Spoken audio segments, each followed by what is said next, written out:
el libro de Segunda de Samuel. Mira el video de Primera de Samuel, donde presentamos a los tres personajes principales del libro: Samuel, Saúl y David. Y también el diseño literario del libro, que primero presentó a Samuel y luego trazó el ascenso y la caída del rey Saúl en contraste con el ascenso del rey David. Segunda de Samuel nos cuenta la historia de David como rey de Israel, y en dos movimientos. Hay una temporada de éxito y bendición, seguido de un gran fracaso moral y sus tristes consecuencias. Y luego, el libro termina con una bella conclusión que reflexiona en lo bueno y lo malo en la vida de David, generando la esperanza de un futuro rey que vendrá de su linaje. Así que Segunda de Samuel continúa después de la muerte de Saúl, y David sorprende a todos componiendo un largo poema en donde lamenta la muerte del mismo hombre que intentó asesinarlo. Una vez más, el autor está presentando la humildad y la compasión de David. Él es un hombre que lamenta la muerte de incluso sus propios enemigos. Después de esto, David experimenta una temporada de éxito y bendición de Dios. Todas las tribus de Israel vienen delante de David y le piden que unifique todas las tribus como su rey. Así que lo primero que David hace como rey es ir a la ciudad de Jerusalén y conquistarla, y la establece como la ciudad capital de Israel, y le pone el nombre de Sión. Y a partir de ahí, David continúa y gana muchas batallas y expande el territorio de Israel. Ahora, después de hacer a Jerusalén la capital política de Israel, también quiere convertirla en la capital religiosa. Así que hace que el Arca del Pacto sea trasladada a la ciudad. Y luego, en 2 de Samuel 7, él le dice a Dios que como Israel ya tiene un hogar permanente, él piensa que la presencia de Dios también debería tener una casa permanente. Así que pregunta si puede construir un templo para el Dios de Israel. Pero Dios le dice a David: gracias por pensarlo, pero más bien yo te construiré una casa, una dinastía. Ahora, 2 de Samuel 7 es un capítulo clave para entender la narrativa de toda la Biblia. Porque aquí Dios le hace una promesa a David que de su descendencia como rey vendrá un rey que construirá el templo de Dios aquí en la tierra y establecerá un reino eterno. Y esta es la promesa mesiánica a David que se retoma y desarrolla en el libro de Salmos y también en los libros de los profetas. Y este rey se conecta con la promesa de Dios a Abraham. El futuro reino mesiánico será la manera en que Dios traerá su bendición a todas las naciones. Y es aquí, en medio de toda esta bendición divina, que las cosas salen horriblemente mal. David comete un error fatal, no fatal para él, sino para un hombre llamado Urías, uno de los mejores soldados de David. Desde su terraza, David mira a Betsabé, la mujer de Urías, tomando un baño. David la busca, se acuesta con ella y la embaraza. Y luego trata de encubrir todo, asesinando a Urías y casándose con ella. Es simplemente horrible. Así que cuando David es confrontado por el profeta Natán acerca de todo esto, él inmediatamente reconoce todo lo que ha hecho. Es quebrantado, se arrepiente y pide perdón a Dios, y Dios lo perdona. Pero Dios no quita las consecuencias de las decisiones de David. Y así como resultado de su horrible elección, la familia de David, su reino, se desmorona. Y eso hace de esta sección una historia trágica como la de la caída de Saúl. Los hijos de David terminan repitiendo los errores de su padre, pero de maneras aún más trágicas. Amnón abusa sexualmente de su hermana Tamar, y luego el hermano de ambos, Absalón, se entera de todo esto y manda a matar a Amnón. Y luego Absalón va y trama un plan secreto para derrocar a su padre David, y empieza una rebelión a gran escala. Así que, por segunda vez, David es obligado a huir de su propio hogar y a esconderse en el desierto, excepto que en esta ocasión él no es inocente. La rebelión termina cuando el hijo de David es asesinado, y eso rompe el corazón de David, y una vez más, él se lamenta acerca del hombre que intentó asesinarlo. En los últimos días de David, lo encontramos de vuelta en el trono, pero como un hombre quebrantado. Está herido por las tristes consecuencias de su pecado. El libro concluye con un bello epílogo con historias que están en orden cronológico, pero tienen un diseño literario simétrico realmente genial. El par externo de historias vienen del reino temprano de David y comparan los fracasos de Saúl y los de David, y cómo ambos lastimaron a otras personas por sus malas decisiones. El par interno de historias son sobre David y su grupo de hombres valientes que fueron a luchar contra los filisteos. Y lo interesante es que ambas secciones tienen una historia de la debilidad de David en batalla. Así que, en contraste con las historias victoriosas de David de los capítulos 1 al 9, aquí vemos a un David vulnerable que depende de la ayuda de otros. El centro del epílogo tiene 2 poemas que funcionan como memorias, y David reflexiona en su vida. Y él recuerda los tiempos donde Dios en su gracia lo rescató del peligro.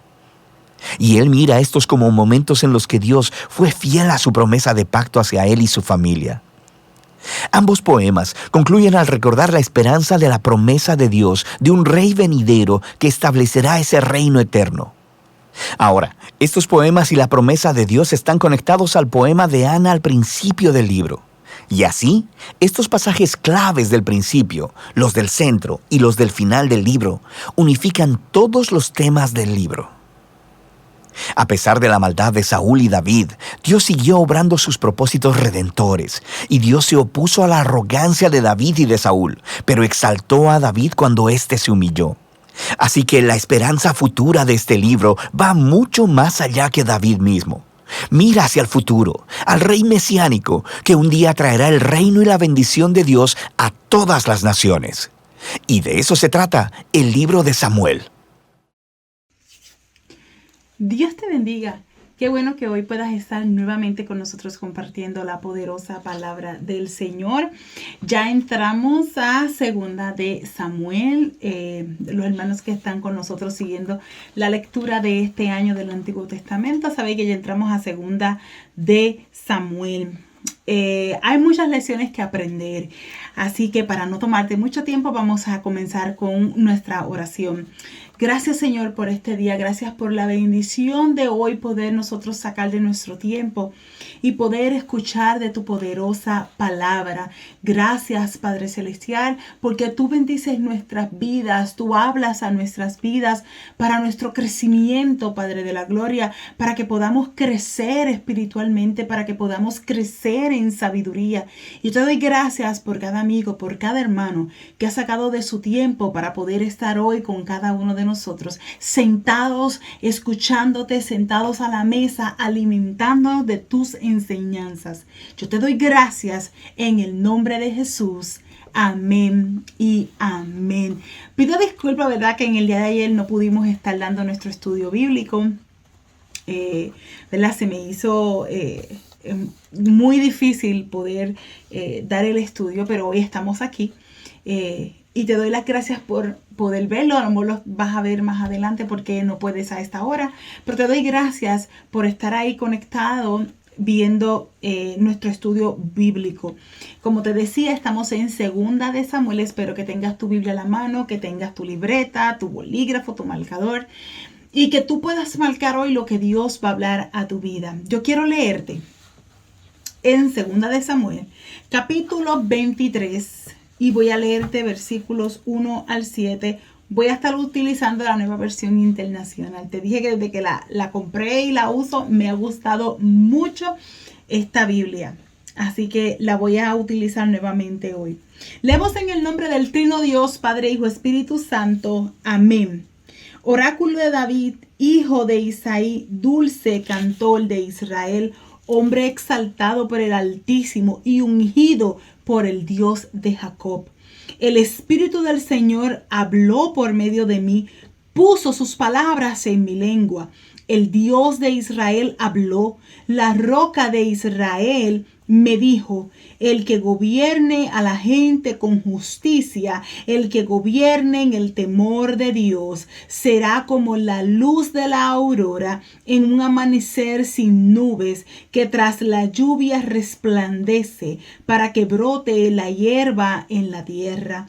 Dios ha establecido mi casa, ha hecho conmigo un pacto eterno, bien reclamado y seguro. Dios hará que brote mi salvación y que se cumpla todo mi deseo, pero los malvados son como espinos que se desechan. Nadie los toca con la mano, se recogen con un hierro o con una lanza y ahí el fuego los consume.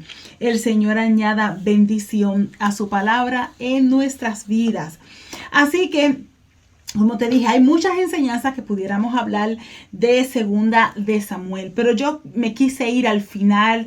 Estuve tambaleando, había escogido el principio, pero luego el Señor me movió a leer estos 2 capítulos otra vez, ir sobre ellos, y vamos a hablar sobre esto. Y vamos a tocar algo de otro capítulo del principio. Así que recuerda que la semana pasada te comentaba que Primera y Segunda de Samuel eran un solo libro. Estaban unidos en la Biblia hebrea.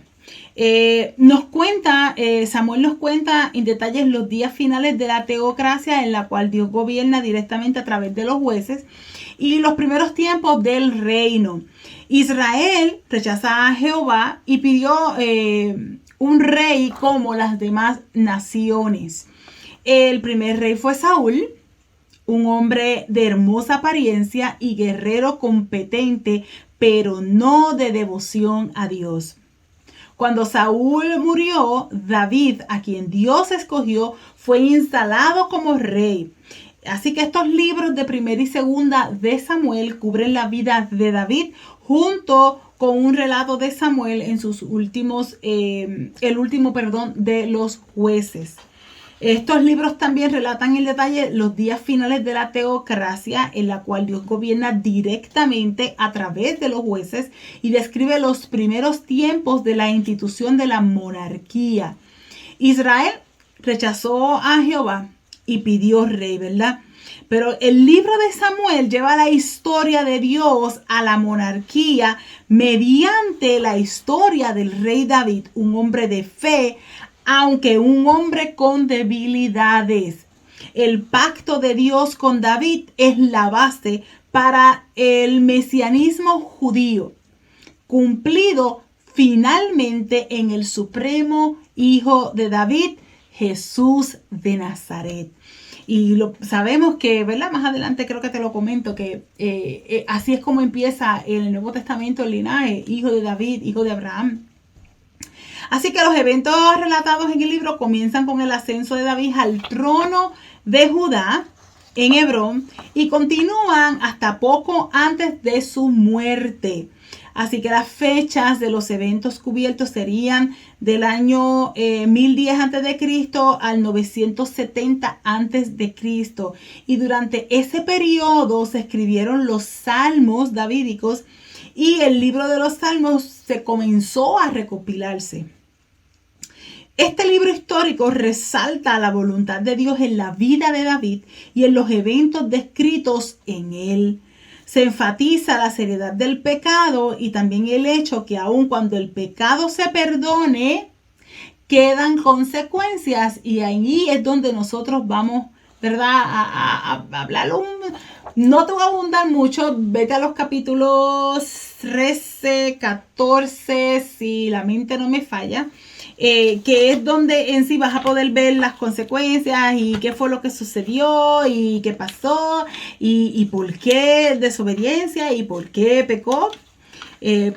Voy a confirmarte, pero si mi mente no me falla, el capítulo 12 y 13, sí, suceden unos eventos, suceden desde un poco antes, ¿verdad? Suceden unos eventos, capítulo 9, 10, 11, por ahí, y continúan, y hay consecuencias cuando nosotros pecamos, nos arrepentimos, pero ese pecado que se cometió tiene siempre unas consecuencias, lamentablemente, pero así es. Así que desde el tiempo del canto, al mismo tiempo, el pecado del hombre no impide los propósitos de Dios. Y desde el tiempo del canto de acción de gracias de Ana, que vimos la semana pasada en Primera de Samuel capítulo 2, hasta el Salmo de alabanza de David, que es en Segunda de Samuel capítulo 22, el plan de Dios era bendecir a Israel con el ungimiento de un rey de su predilección. Así que la promesa al rey David de que un descendiente suyo se sentaría en su trono, que está en el capítulo 7, va más allá de Salomón y se enfoca en Jesucristo, el Hijo de Dios. Y eso lo podemos ver en el Nuevo Testamento. Así que antes de hablarte de este capítulo que dimos lectura en el día de hoy, que es en el cual yo me quiero basar, te di un brief de lo que estamos hablando de Samuel, de Primera de Samuel, de lo que un resumito, ¿verdad? De lo que hay en Segunda de Samuel para animarte a que tú lo leas. Sé que viste el video primero que estamos poniendo, donde el video, si quizás preguntas por qué ponemos el video nos explica un poco mejor el libro. Crea en nosotros el interés de poder entrar a la Biblia y leer las historias que aquí se presentan. Así que antes de entrar al capítulo 23, quiero que vayamos a unos capítulos más atrás para que puedas entender. No voy a leer mucho, ¿verdad? No voy a leer de estos capítulos, pero quiero que tú, para que puedas entender lo que va sucediendo en este camino, hasta el capítulo 23. El capítulo 21 concluye diciéndonos que los 4 gigantes que se mencionan, recuerda capítulo 21, que esos gigantes que se mencionan eran descendientes de los gigantes en Gat, los cuales fueron vencidos por David y sus siervos. El gigante del cual habla el versículo 22 de este capítulo 21, te lo voy a leer, capítulo 21 de Segunda de Samuel, versículo 22, dice, esos 4 gigantes que eran descendientes de Rafa, el guiita, cayeron a manos de David y de sus oficiales. Así que este gigante del cual habla el capítulo 22 en Goliat, a quien David había vencido cuando era joven. Así que ya vamos cayendo, ¿verdad? Estamos hablando de Goliat, de cuando David vence a Goliat, que le da con la piedra.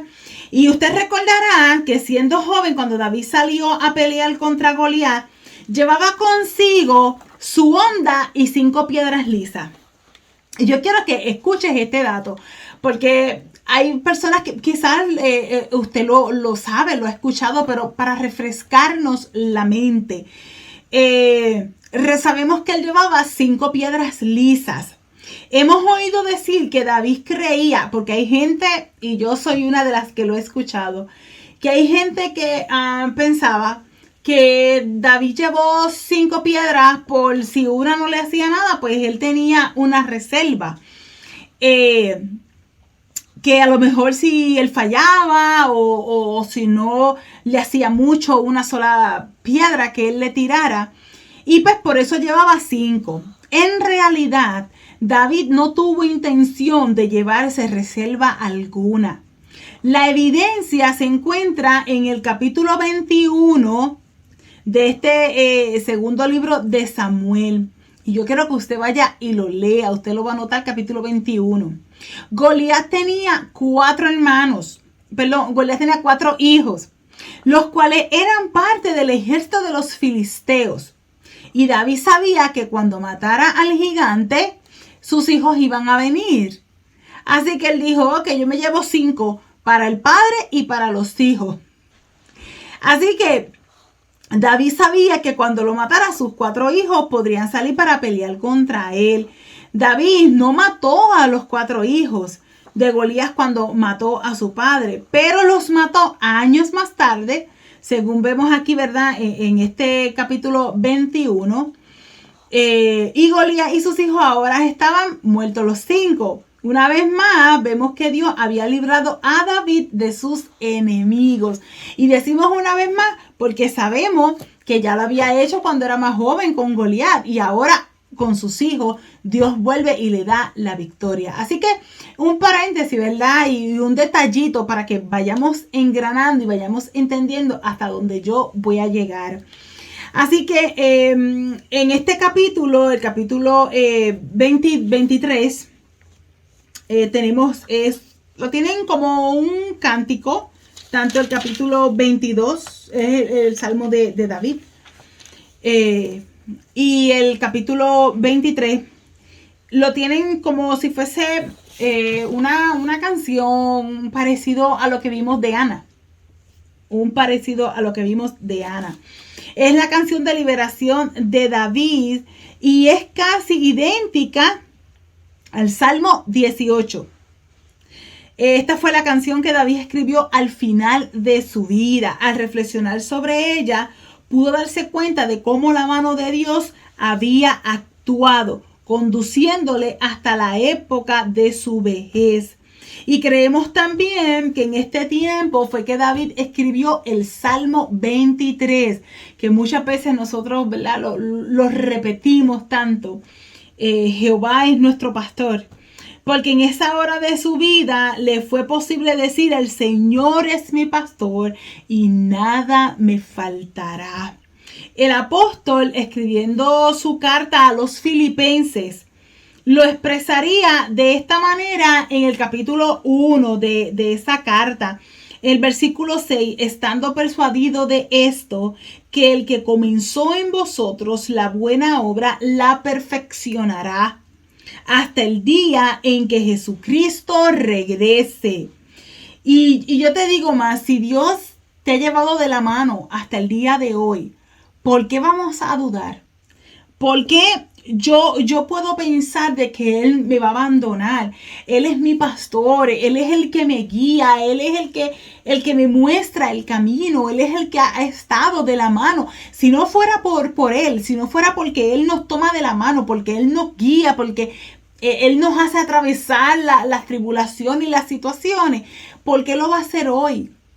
No sé por lo que puedas estar pasando, pero cuando leía y redactaba el estudio, me vino esa expresión a la mente cuando revisaba este dato y leía lo que el apóstol escribió, que Él va a perfeccionar hasta el día en que Él regrese. Y Él va a trabajar en mí, Él va a obrar en mi interior, Él va a cambiar lo que tenga que cambiar, pero Él no me va a dejar sola para que yo lo haga. Él me va a llevar de la mano para que todo funcione, para que todo me salga bien. Él me va a tomar de la mano y va a decirme: Azalia, es que es por aquí. Hazle por aquí, te voy a llevar, por aquí vamos a caminar porque lo vas a hacer bien. Te va a doler quizás, pero lo vas a lograr. No pienses que no lo vas a lograr. Y eso me hizo pensar, ¿por qué si Dios nos ha llevado de la mano hasta este momento? ¿Por qué estamos pensando que Él nos va a abandonar o que nos puede dejar solo? ¿Por qué sentimos esa sensación? Satanás está buscando de la manera que sea que tú te alejes de los caminos de Él. Que Él pueda vencer y pueda decir: yo lo logré, yo lo saqué, yo logré mi objetivo. Y es difícil, es fuerte la batalla que quizás puedas estar enfrentando, pero yo te puedo decir hoy que mira el caso de David. Lee las historias de David. Él no era un hombre perfecto. Y si yo mientras leía en una de mis notas, no sé en cuál, escribí: qué maravillosa lección aprendemos con la genealogía de Jesús. Porque Él no viene de una genealogía perfecta, donde nadie cometía errores. Si tú vienes a ver, y me voy a dar a la tarea, quiero hacerlo, cada uno, ¿qué pudo haber cometido? ¿Qué error? ¿Qué lo distinguía? Y quizás no era nada bueno. Y si usted viene a ver, dentro de las figuras conocidas tenemos a Rahab la ramera, o sea, el título que tenía, pero Dios escogió para que de ahí saliera Boaz. ¿Y con quién se casó Boaz? ¿Con quién? Con Ruth, una moabita, alguien que no merecía la misericordia del pueblo de Israel, pero a Dios le plació que ella fuera la que marcara la historia. Ella se casa con Boaz, ella tiene a sus hijos y de ahí nace Jesús, nace David y llega Jesús. O sea, estamos diciendo, y David, los errores que cometió, mandó a matarse, estuvo con la mujer de otro, y con todo y eso tenía un corazón que amaba al Señor. Y sabía poder reconocer sus errores, postrarse delante del Señor, pedirle perdón al Señor y que Dios lo levantara y cumpliera propósito en su vida. O sea, no puedes pensar de que Dios ya te va a rechazar, de que Dios te echó a un lado, de que ya Dios no va a cumplir lo que te prometió, porque es su promesa. Porque Él lo va a hacer. Porque Él lo prometió para tu vida, para tu casa, para tu familia, para tu ministerio. Y Él lo va a hacer. Así que leyendo, entrando entonces, antes de entrar, el capítulo David, dentro de todo esto que está sucediendo, él está diciéndolo. Voy a ver si lo puedo tener por aquí rapidito a la mano. En ese capítulo 22, desde el principio, él está diciendo, el Señor es mi roca. Él es mi fortaleza. Él es mi libertador. En ese versículo 2, él lo dice, el Señor es mi roca, es mi amparo, es mi libertador. Él es mi Dios, el versículo 3. Él es la roca, el peñasco en que me refugio, es mi escudo, el poder que me salva, mi más alto escondite. Él es mi protector, mi salvador. Tú me salvaste de la violencia. O sea, ¿qué más yo puedo decir, Señor? Gracias. Esas son las palabras de David en estos momentos. Él está diciendo que Él es el todo. Cuando habla de una roca, es el lugar sobre el cual uno puede descansar. Y Cristo es la roca de nuestra salvación. Es el fundamento. Nosotros descansamos sobre Él. El Señor no es solamente la roca, sino también el Dios de mi roca. Él es mi fortaleza. Es decir, Él es mi fe. Él es todo. Él es todo lo que yo necesito. Él es el objeto de mi fe. Y Él añade diciendo que en Él confiaré porque eres mi escudo. Y esto quiere decir que Dios me protege del enemigo. Tú tienes que declarar esa palabra, ese salmo de David aquí en 2 de Samuel capítulo 22. Decláralo. ¿Por qué? Porque Él te está protegiendo del enemigo. David dice también que Dios es en quien Él se apoya para salvación. Y ahí es donde yo me paro para poder mirar la tierra, porque Dios es mi visión, es mi refugio, es mi salvador. Él es el quien me libra de la violencia. Y David era un hombre duro y era un hombre tosco. Era impulsivo, pero Dios, que es benigno, y el amor de David por Dios y la asociación, ¿verdad?, que tenía, había hecho de David un hombre bondadoso. David dice, y tu benignidad me ha engrandecido. Así que vemos, y usted puede seguir leyendo porque el salmo es hermoso. Usted puede seguir leyendo todo lo que él escribe en agradecimiento, pudiéramos decirlo así, el agradecimiento a lo que Dios ha sido para él.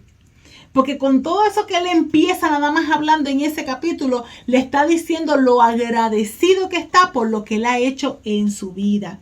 Así que entonces este capítulo 23 el cual dimos lectura al principio, contiene las últimas palabras de David. Y el capítulo comienza hablándonos un poco de David, de quién era David. David era hijo de Esaí. Esaí era un campesino en Belén. David nunca se avergonzaba de eso. Dios lo exaltó. Dios le puso entre los grandes hombres del mundo. David fue el ungido de Dios de Jacob. El ungido del Dios de Jacob. Y el mismo Dios que tomó aquel astuto y confabulador Jacob y lo transformó en Israel, recuerden las historias de él, príncipe de Dios, fue el mismo Dios que lo ha salvado a usted. Él es bondadoso, bueno y amante. David también era el dulce cantor de Israel y era músico. Escribió música, la interpretaba y le encantaba escuchar la música. Así que este segundo libro de Samuel podría ser llamado la autobiografía de David. Y ese comentario me agradó porque si usted viene a ver, quizás en vez de ponerle 2 de Samuel, hubiesen dejado el primer libro como Samuel y hubiesen puesto David, porque nos lleva a través de la vida de David y nos lleva a enfrentarnos a nosotros que no hemos sido perfectos, que hemos cometido errores, pero que hay un Dios que nos ama.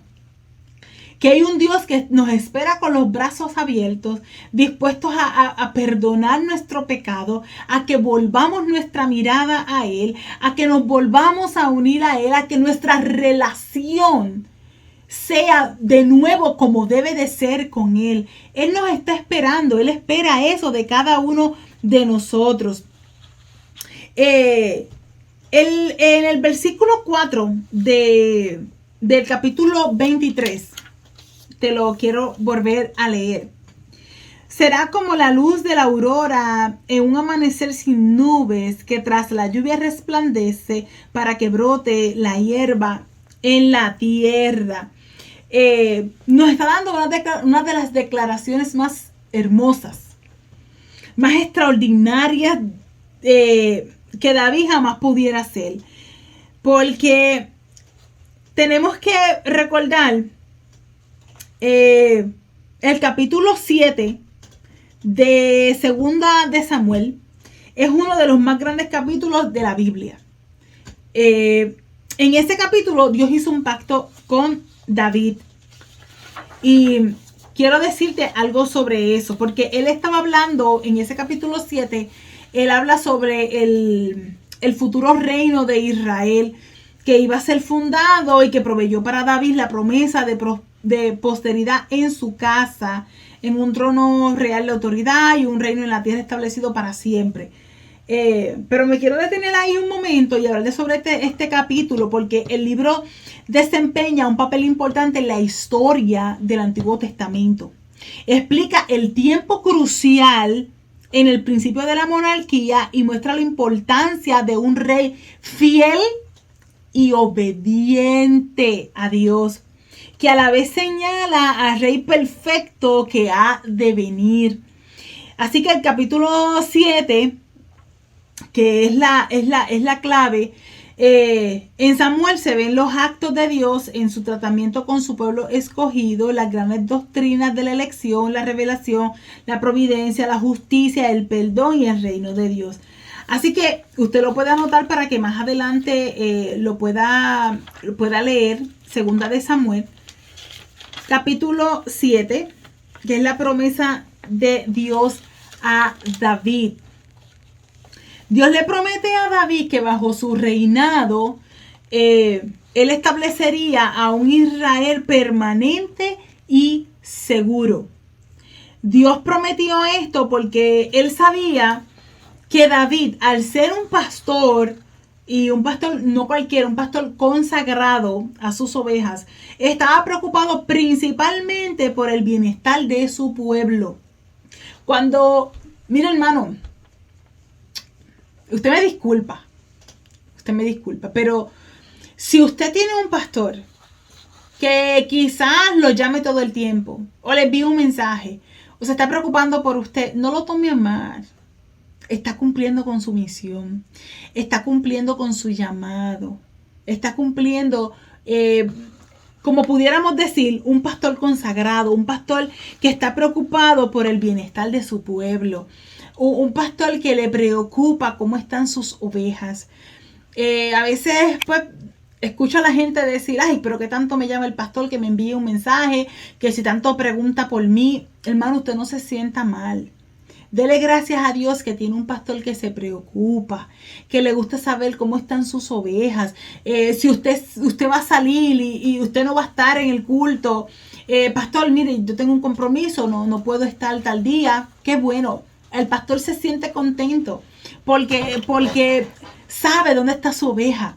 Sabe que su oveja no está perdida, no está enferma, no le sucede nada malo. Pero cuando el pastor, usted ve que le envía mensajes o que le llama o que le escribe, no se ofenda, no se sienta mal, sino dele gracias a Dios porque tiene un pastor preocupado por sus ovejas, preocupado porque sus ovejas estén bien.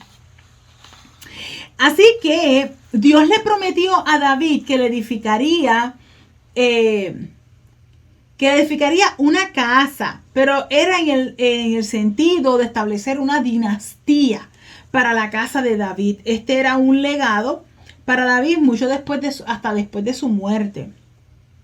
David quería construir un templo. Esto estaba pasando en este capítulo 7. David quería construir un templo para Dios. Y Dios le dijo, gracias David, pero no. Deja que yo te construya a ti una casa. Y esa era la promesa, ¿verdad? Aún más grande que la oferta de David para Dios. Porque la casa de David, que hablando, la casa no era que le iba a construir una casa física, era la dinastía, era la familia, que iba a durar más y más y sería más gloriosa que el templo que David quería construir. Dios le prometió una monarquía hereditaria para la casa de David. Así que ya Dios le estaba diciendo, le estaba prometiendo, ¿sabes qué, David? Yo te voy a hacer una casa y tu casa es tu familia.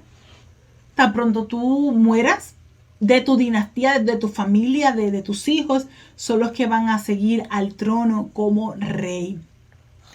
Esa fue la promesa que Dios le dio. Y era importante para Dios repetir esta promesa específicamente porque aún no había habido ningún rey que hubiera sido sucedido por su hijo en Israel. Recuerde que cuando Saúl no fue así y quien lo sustituyó fue David. Así que vemos que entonces con David sería, esa promesa sería algo nuevo, pero era el deseo del Señor para poder cumplir la promesa. Y el plan que ya él tenía para su hijo en el futuro. David solo se beneficiaría de la promesa en su tiempo a través de la fe. Si David hubiera tenido una actitud de ¿qué gano yo ahora con esto? Como quizás muchas veces nosotros decimos, ¿y qué voy a ganar yo con esto? ¿Y qué hay de bueno para mí con esto? La promesa no hubiera significado nada. La alegría que inundó el corazón, según Spurgeon, dice, la alegría que inundó al corazón de David era espiritual, porque supo que Jesús vendría de su raza y que un reino eterno sería establecido en su persona y en él confiarían los gentiles. La familia de David reinó sobre Israel por más de 4 siglos, pero fue finalmente removido debido a la maldad añadida sobre maldad. Sin embargo, de la simiente de Isaí, Dios levantó una nueva rama que reinará por siempre, y eso lo vemos en Isaías 11. Así que finalmente, pues, después de David nació, Salomón fue el que entonces gobernó y construyó una magnífica casa a Dios. Pero quiero que sepas algo. También con nosotros Dios ha hecho pacto. Yo no sé, ¿verdad? Si usted así lo considera para su vida. Pero Dios ha hecho pacto con nosotros. Y está registrado en el capítulo 3 del Evangelio según San Juan, en el versículo 16. Él dice, porque de tal manera amó Dios al mundo. Lo dice comenzando, porque de tal manera amó Dios al mundo, que ha dado a su Hijo unigénito para que todo aquel que en él crea no se pierda, mas tenga vida eterna. Y ahora yo me pongo en ese pacto. Dios ha hecho este pacto. Yo no se lo pedí que él lo hiciera. Él lo hizo impulsado por el amor que te tiene, por el amor que él me tiene. Él no esperaba que como seres humanos le hiciéramos una sugerencia. Él lo hizo hace más de 2000 años. Y dijo, aquí lo tienen. Acéptenlo o rechácenlo. Nos dio 2 opciones. O lo aceptas o lo rechazas. Pero ahí lo tienes. Yo te lo voy a entregar. Yo lo acepté. David dijo que su pacto fue ordenado en todo y que fue seguro. Así fue como él lo pudo sentir. Y por eso es que le decían que en este capítulo 23, en ese versículo 4, donde él dice, será como la luz de la aurora en un amanecer sin nubes, que tras la lluvia resplandece para que brote la hierba en la tierra. Él está diciendo, ¿cómo será? ¿Cómo iba a ser ese momento? ¿Cómo iba a ser Jesús? ¿Cómo iba a ser esa persona que iba a estar en el futuro? Que iba a ser como una luz, que iba a ser como la luz de la aurora en un amanecer sin nubes, que tras la lluvia resplandece para que pueda brotar la hierba. Y él le dice, él lo declara, Dios estableció mi casa. Dios estableció mi casa y ha hecho conmigo un pacto eterno, bien reglamentado y seguro. Y Dios hará que brote mi salvación y que se cumpla todo mi deseo. ¿Y cuál era el deseo? La casa. Hacerle una casa al Señor. Él sabía que su familia iba a hacerlo. Él sabía que iba a estar ahí presente. Pero saben que hay el versículo 6 y el versículo 7 me trabajaron mucho.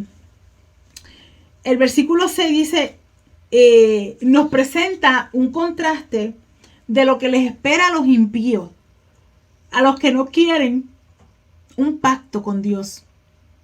¿Y qué es lo que les espera? Dice que como espinos que se desechan, nadie los tocará con la mano. Se recogen con un hierro o con una lanza y ahí el fuego los consume. ¿Acaso tú estás entre ese grupo? ¿Acaso tú estás en los que no quieres aceptar el pacto del Señor? ¿Acaso tú estás en los que dicen, no, yo no acepto el pacto que me ofrece el Señor?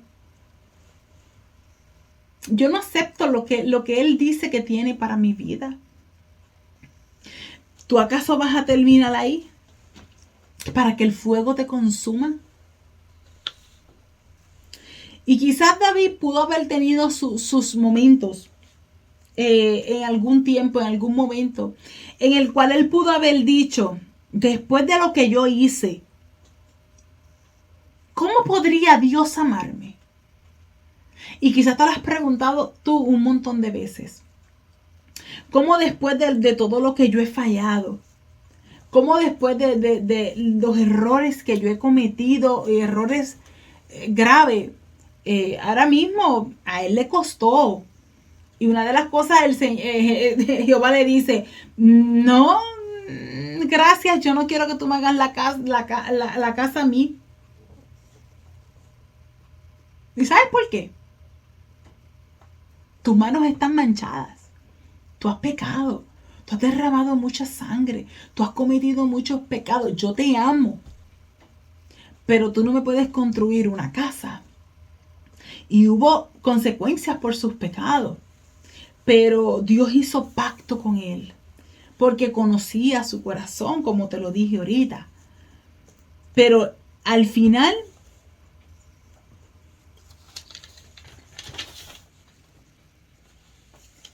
él comienza el capítulo 23. En el versículo 2 él dice, el Espíritu del Señor habló por medio de mí, puso mis palabras en mi lengua. Así que él ya comienza diciendo que Dios había permitido que a pesar de todo Dios lo usaba. Dios nos ama. Y como de decirte, Dios espera. Dios no quiere que nosotros terminemos como este último versículo, donde dice que se recogen con un hierro, con una lanza, y ahí el fuego los consume. Dios no está esperando que nosotros lleguemos a ese final. Dios quiere usarnos y quiere que nosotros hagamos nuestro salmo.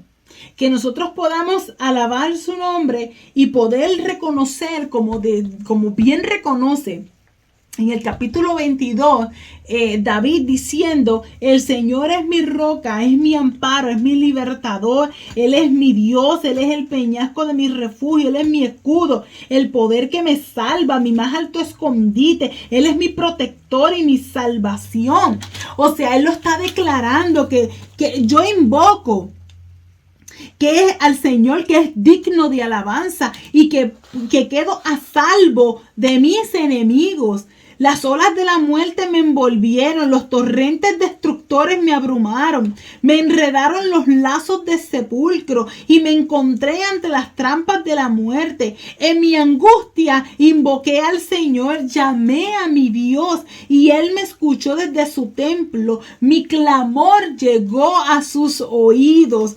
Y la tierra tembló, se estremeció, se sacudieron los cimientos de los cielos, se tambalearon a causa de su enojo. Por la nariz echaba humo, por la boca fuego consumidor, lanzaba carbones encendidos, rasgando al cielo descendió, pisando sobre oscuros nubarones, montando sobre un querubín, surcó los cielos y se remontó sobre las alas del viento. De las tinieblas y de los cargados nubarones hizo pabellones de los que los rodeaban. De su radiante presencia brotaron carbones encendidos. Desde el cielo se oyó el estruendo del Señor, resonó la voz del Altísimo, lanzó flechas y centellas contra mis enemigos, los dispersó y los puso en fuga a causa de la reprensión del Señor y por el resoplido de su enojo. Las cuencas del mar quedaron a la vista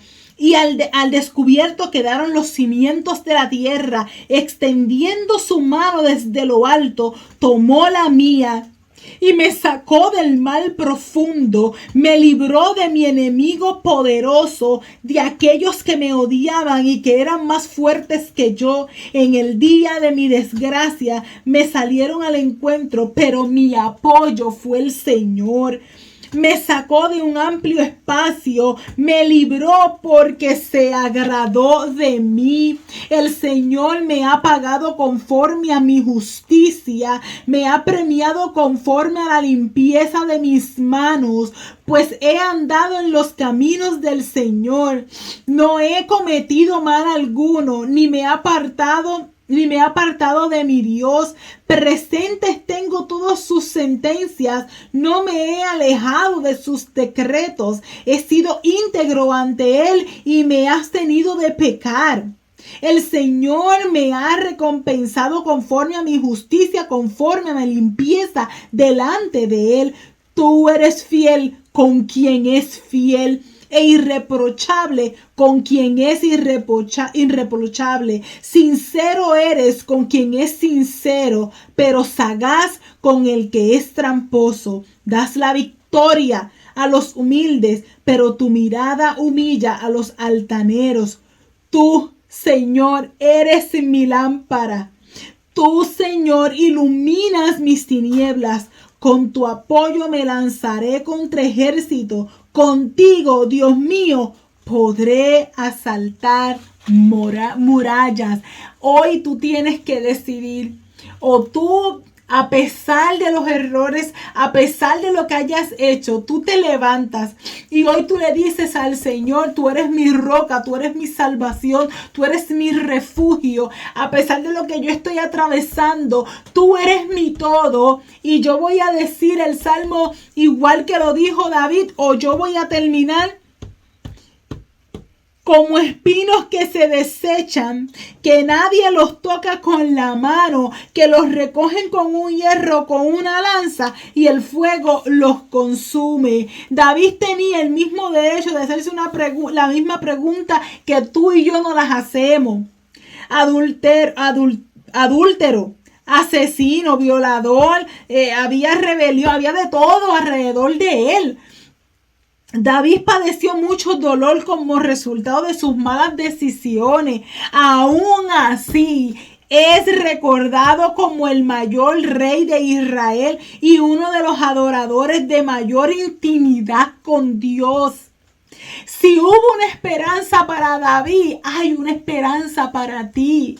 Hay una oportunidad para ti. es la primera mitad. En esta primera, ¿verdad?, mitad del libro, David consolida su poder hasta que finalmente llega a ser rey sobre las 12 tribus. Y en la segunda mitad relata los problemas personales y familiares que lo afligieron y que lo condujeron a una tragedia nacional. Pero aún así, David subió al poder porque Dios lo escogió, porque Dios lo seleccionó, porque las proezas de David fueron posibles, porque siguió al Dios que lo había ungido. ¿Y tú? Si hubo una esperanza para David, tú tienes una esperanza. Gracias, Señor, por tu amor, por tu bondad y por tu misericordia. Yo te pido que esta palabra haya hablado a nuestras vidas y que podamos nosotros entender que aún hay una esperanza y que aún tú sigues siendo nuestra roca, nuestro refugio, nuestro libertador, nuestro sanador, nuestro pronto auxilio. Tú eres nuestro todo, tú eres nuestra fe, tú lo eres todo, mi Señor. Yo te doy gracias por lo que tú has hablado a cada uno de nosotros en el día de hoy. En el nombre de Jesús. Amén y amén. Dios te bendiga y te espero la próxima semana.